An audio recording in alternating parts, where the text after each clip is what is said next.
Señales del cielo es el tema de hoy. Algunos fenómenos celestes fueron tomados como presagio por muchos pueblos. No solo en la antigüedad clásica se creía que la caída de piedras del cielo o el paso cercano de cometas eran presagios de desastres futuros.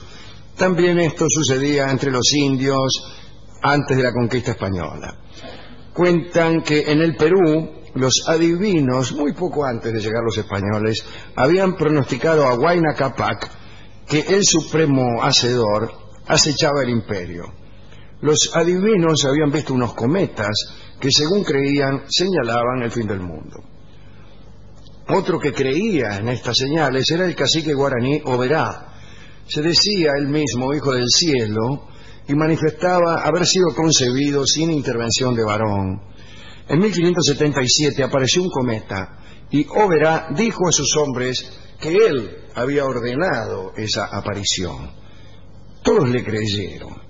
Entonces Oberá ordenó una rebelión contra los españoles, explicando que el cometa iba a ser el arma principal y que iba a hacer uso de ella en el enfrentamiento en que iba a aplastar a los invasores. Los indios de Oberá se engalanaron con sus pilchas de guerra y lucharon contra Juan de Garay y 130 de sus hombres. Pero el cometa no los ayudó de modo alguno y fueron apresados. En el antiguo Perú los eclipses atemorizaban a los súbditos del Inca. La superstición era la siguiente: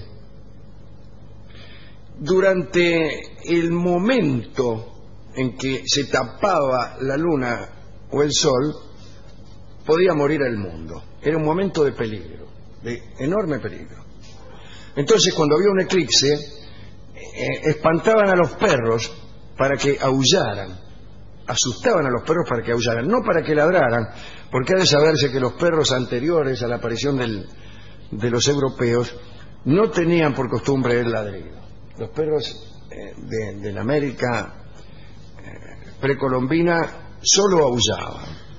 Entonces, esos aullidos servían para avisar a los dioses menores para que salieran en ayuda del astro tapado y lo destaparan.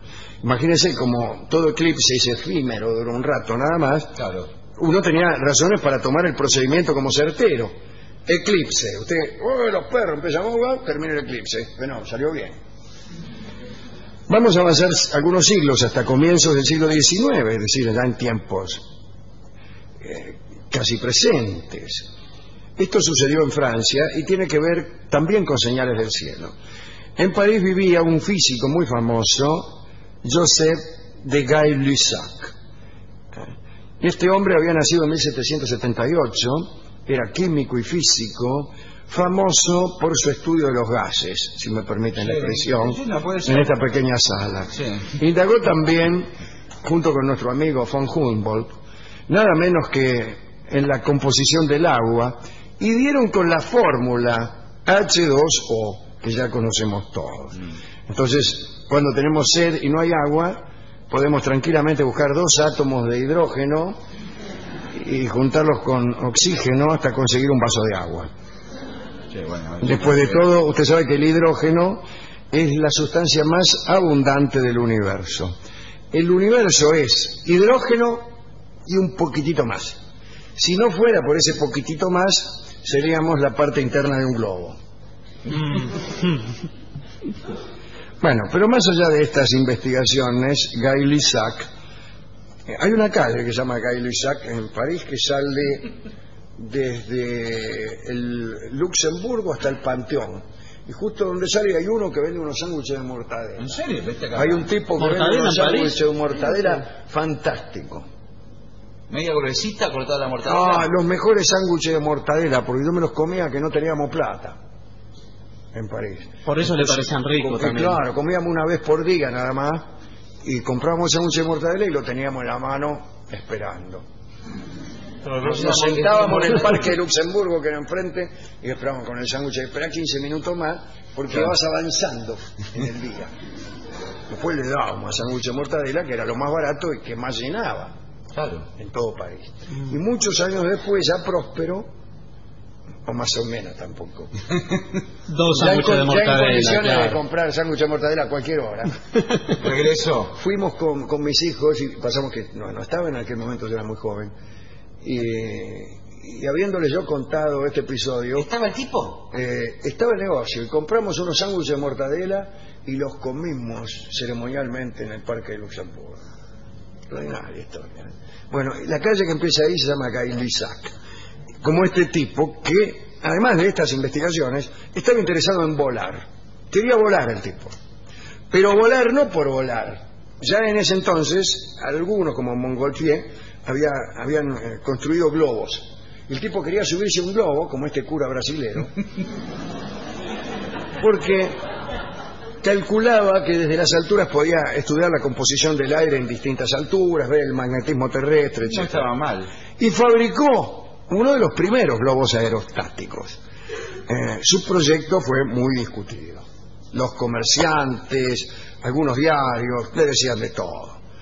Lo cargaban, le preguntaban cómo sería su llegada a la luna, otros decían que sería atacado por águilas, otros argumentaban que ardería con las estrellas, y todos decían que los impuestos aumentaban solamente para financiar esas locuras, ya que Gay-Lussac era ayudado por el gobierno de Napoleón para hacer estos experimentos. El caso es que a fines de 1804 se concentraron miles de personas para ver cómo se elevaba el globo construido por Gay-Lussac con el físico adentro, Gay-Lussac adentro, nada, un globo que lo soltara, no. Salió desde el Conservatorio de Artes y Oficios, que no sé dónde quedaría. Despegó, sí. Pasaron unos 20 minutos, el tipo de él saludar, qué sé yo, por fin desapareció entre las nubes. Llevaba ahí prácticamente un laboratorio volante, pero era un globo bien hecho, si podía subir, podía bajar, estaba todo calculado, no eran globos estos del cumpleaños. Sí. Bueno, mientras los ciudadanos regresaban a sus casas, Gay-Lussac fue impulsado hacia Normandía por unos vientos del sureste que aparecieron, pero se quedó detenido en su ascensión allá por los 4.000 metros. Entonces lanzó todo su lastre, arrojó el lastre que tenía, ¿no? Y subió hasta los 5.500. Estamos hablando del año 1804. Sí. ¿No? Gay-Lussac consideró que aún era posible subir más. Entonces agarró una silla que tenía, se sentaba en una silla y la tiró al vacío. Y esta vez el globo se elevó hasta los 7.000. Jamás un ser humano había alcanzado semejante altitud. Loco de alegría, Gay-Lussac comprobó algo alarmante. Su respiración era dificultosa. Su pulso se había acelerado y tenía la garganta seca. Tomó nota. Quiso agarrar la silla, pero la había tirado. Se la había tirado, no se pudo ni sentar. Conjeturó entonces que el aire se había enrarecido, etcétera, etcétera. Pero esto no es lo interesante. Lo interesante es el incidente que empezaba a desarrollarse sin que él lo supiera bajo sus pies. Cuando el tipo tiró la silla, sí. La silla cayó justo frente a una iglesia pueblerina, en el preciso momento en que la gente salía de misa. Sí. Entonces, al ver caer aquella silla del cielo, invadidos de fervor religioso, los campesinos dijeron que se trataba de una de las sillas en las que tomaban asiento los bienaventurados a la derecha del Señor. Y los feligreses se lanzaron sin ninguna piedad sobre el envío celestial. Incluso empezaron a luchar para quedarse con la silla, imagínense. El cura puso orden y decidió llevar la silla divina a la iglesia para ubicarla junto a otras reliquias que también tenía por ahí, ¿no? Y con ánimo comunal explicó que esa silla era para todos, que se fueran sentando de a uno. Y así, durante 3 semanas se hizo como una procesión para visitar la silla y había lista de espera para sentarse en la silla de Gay-Lussac. Hasta que al final llegaron las noticias del viaje. Volvió Gay-Lussac de su viaje, contó sus peripecias en las alturas y todos los diarios explicaron que tuvo que arrojar una silla, y entonces una vergüenza general, pero silenciosa, se apoderó de aquellos habitantes. El cura, sin decir palabra, removió la silla de su lugar y la enterró. Nadie preguntó nada, nadie se hizo reproches a sí o a otros por semejante credulidad. Y esto es lo que quería contar hoy, más que las otras señales del cielo. Si uno es crédulo y si uno insiste con su fe poética, también puede decir que las señales del cielo pueden seguir caminos misteriosos y que a la divinidad no le hace falta arrojar una silla, sino que le basta con inducir en Gay-Lussac el deseo de querer conocer el magnetismo terrestre, de hacerlo conducir un globo aerostático y de arrojar la silla para dar una señal. Y ese camino es más poético que caérsele la silla a un bienaventurado liso y llano, en un problemático paraíso de ubicación vertical.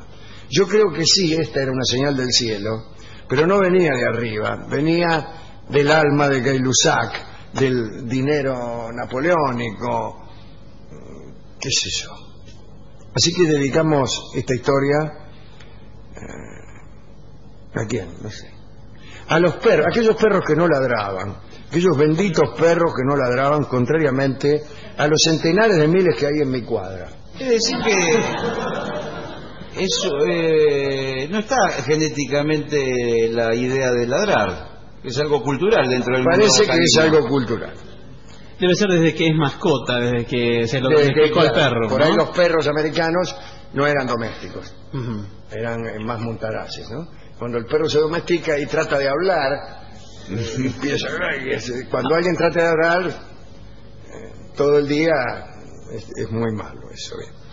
Así que también a los que creen que el universo tiene algún sentido podemos dedicarse, ojalá tuviera algún sentido. Hemos buscado tangos con globos aerostáticos. No hay ninguno. No hay ninguno. Pero en cambio encontramos un vals en el que se muestra un pedacito de cielo.